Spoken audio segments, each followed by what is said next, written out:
ফজরের নামাজ কাজা হয়ে গেলে আপনি কখন আদায় করবেন? এটা কি যখন টের পাবেন তখনই পড়বেন, নাকি জহরের সময় পড়বেন, নাকি পরের দিন ফজরের নামাজের সময় আপনাকে পড়তে হবে? এবং যদি আপনি কাজা আদায় করেন তাহলে তখন সুন্নত সহ পড়বেন, নাকি সুন্নত বাদে শুধু ফরজ নামাজ পড়বেন? এই প্রশ্নটা আমাদেরকে সবচাইতে বেশি করা হয়। আমরা জানি পবিত্র কোরআন সূরা নিসার 103 নম্বর আয়াতের শেষের অংশে আল্লাহ পাক বলছেন, ইন্নাস সালাতা কানাত আলাল মুমিনিনা কিতাবাম মাওকুতা। আমি আল্লাহ তোমাদেরকে নির্দিষ্ট সময়েই নামাজকে ফরজ করেছি।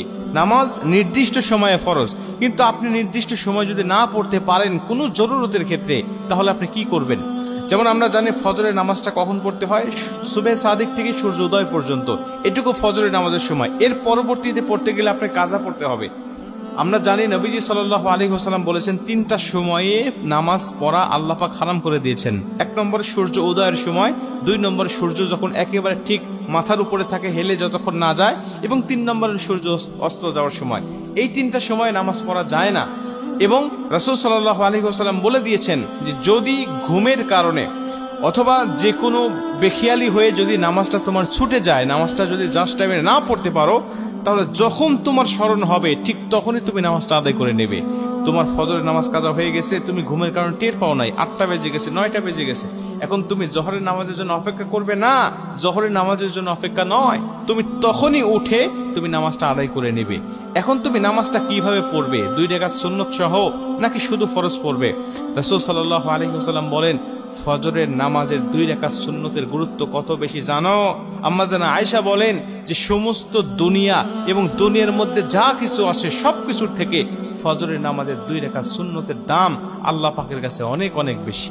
এবং নবীজি অন্য একটা হাদিসের মধ্যে বলেন যে তোমাদের ঘোড়া যদি ছুটেও যায়, তোমাদের ঘোড়া যদি চলেও যায়, তারপরেও তোমরা 2 রাকাত নামাজ ছেড়ে দিও না, এই 2 রাকাত সুন্নত নামাজকে তোমরা আদায় করবে।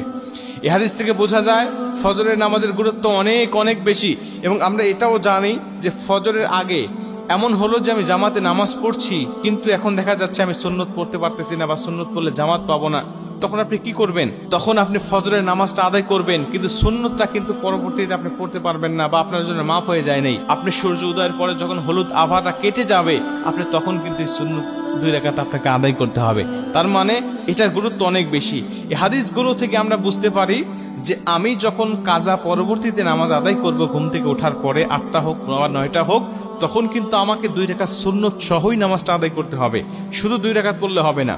কিন্তু যদি এমন হয় যে আপনি জোহরের আগে আর পড়তেই পারলেন না, জোহরের পরে আপনি এই ফজরের নামাজটা আপনি কাজা তুলতে হচ্ছে যে কোনো কারণে, তাহলে জোহরের পরে যদি হয়ে যায় তখন আর আপনার এই 2 রাকাত সুন্নত পড়তে হবে না।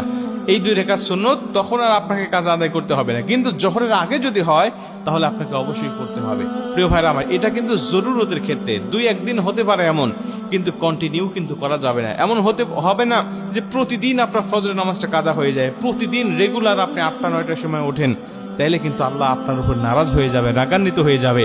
হঠাৎ 1 দিন 2 দিন আপনি উঠতে পারেন নাই, ঘুমের কারণে বা বেখিয়াল বশত কারণে আপনি উঠতে পারেন না, বা নামাজ জাস্ট টাইমে পড়তে পারেন নাই, তখন এই সমস্ত মাসালা আপনার জন্য হবে। কিন্তু রেগুলার যদি আপনি নামাজ কাজা করেন, তাইলে কিন্তু আল্লাহ আপনার উপর নারাজ হয়ে যাবে।